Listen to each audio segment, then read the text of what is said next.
दोस्तों, recently Jammu and Kashmir में Indian democracy को चैलेंज करने के लिए back to back terrorist attacks देखने को मिले, लेकिन इसके बावजूद union territory of Jammu and Kashmir में इलेक्शंस की डेट अनाउंस हो चुकी है। इलेक्शन कमीशन ऑफ इंडिया ने 16 अगस्त को ये डेट्स डिक्लेयर कर दी हैं। दोस्तों, इलेक्शंस वो डेमोक्रेटिक प्रोसेस है जो इंडिया के हर स्टेट और यूनियन टेरिटरी में गवर्नेंस के स्ट्रॉन्ग सिस्टम को मेंटेन करने का एक मीडियम है। हर स्टेट की अपनी एक लेजिस्लेटिव असेंबली होती है, जिसे विधानसभा भी कहा जाता है, जो स्टेट लेवल पे लॉ बनाने और गवर्नेंस में एक क्रूशियल रोल प्ले करती है। सबसे पहले चलिए स्टेट लेजिस्लेटिव असेंबलीज की बात करते हैं, जो स्टेट लेवल पर की लेजिस्लेटिव बॉडीज होती है। हर एक member of the legislative assembly या कहें तो एमएलए अपनी कॉन्स्टिट्यूएंसी के लोगों के थ्रू सीधा इलेक्ट होता है और उनका टर्म 5 ईयर्स का होता है। असेंबली का size state to state vary करता है, लेकिन इंडियन कॉन्स्टिट्यूशन के अकॉर्डिंग कोई भी स्टेट लेजिस्लेटिव असेंबली में 60 से कम या 500 से ज्यादा मेंबर्स नहीं हो सकते। लेकिन कुछ एक्सेप्शंस भी हैं, जैसे गोवा, सिक्किम, मिजोरम और यूनियन टेरिटरी पौंडीचेरी।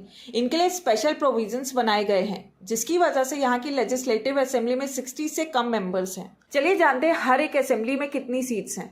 आंध्र प्रदेश में है 175 सीट्स, अरुणाचल प्रदेश में 60 सीट्स, असम में 126 सीट्स, बिहार में 243 सीट्स, छत्तीसगढ़ में 90 सीट्स, गोवा में 40 सीट्स, गुजरात में 182 सीट्स, हरियाणा में 90 सीट्स, हिमाचल प्रदेश में 68 सीट्स, झारखंड में 81 सीट्स, कर्नाटका में 224 सीट्स, केरला में 140 सीट्स, मध्य प्रदेश में 230 सीट्स, महाराष्ट्र में 288 सीट्स, मणिपुर में 60 सीट्स, मेघालय में 60 सीट्स, मिजोरम में 40 सीट्स, नागालैंड में 60 सीट्स, उड़ीसा में 147 सीट्स, पंजाब में 117 सीट्स, राजस्थान में 200 सीट्स, सिक्किम में 32 सीट्स, तमिलनाडु में 234 सीट्स, तेलंगाना में 119 सीट्स, त्रिपुरा में 60 सीट्स और उत्तर प्रदेश की विधानसभा देश की सबसे बड़ी विधानसभा है विद 403 सीट्स। उत्तराखंड में 70 सीट्स और वेस्ट बंगाल में 294 सीट्स हैं।